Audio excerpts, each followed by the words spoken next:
We're going to have a look at the fundamental theorem of arithmetic lemma.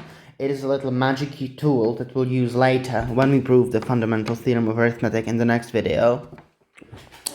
For now, however, we'll prove quite obvious but interesting claim. Let P be prime. Then, if P divides A times B, this implies that P divides A or P divides B. Now, how do we go about proving this? The proof is very trivial indeed.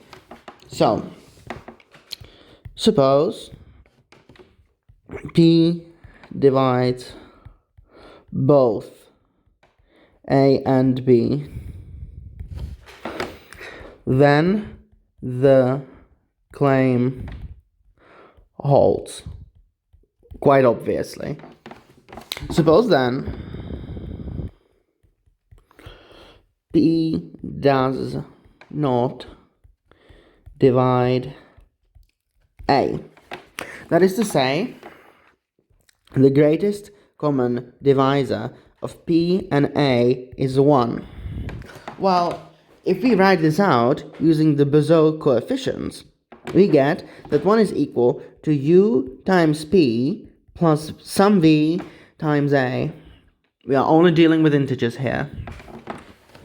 Well, we can multiply both sides of this equality by B to obtain B is equal to B times U times P plus V times A times B. And we observe that indeed now P does divide B. The reason for it is that B is equal to the sum of two addends, both of which are divisible by P. The first one quite trivially because this is quite literally contained in the factorization, and the other one by assumption, because we assume that P divides A times B. The other case is quite obvious and analogous, but I'll do it for completion, or for completeness rather. Suppose then P does not divide B. Then the greatest common divisor of P, B is equal to 1.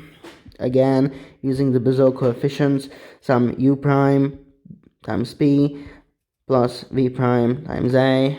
We multiply both sides by A. We get that A is equal to, pardon me, of course, here is B.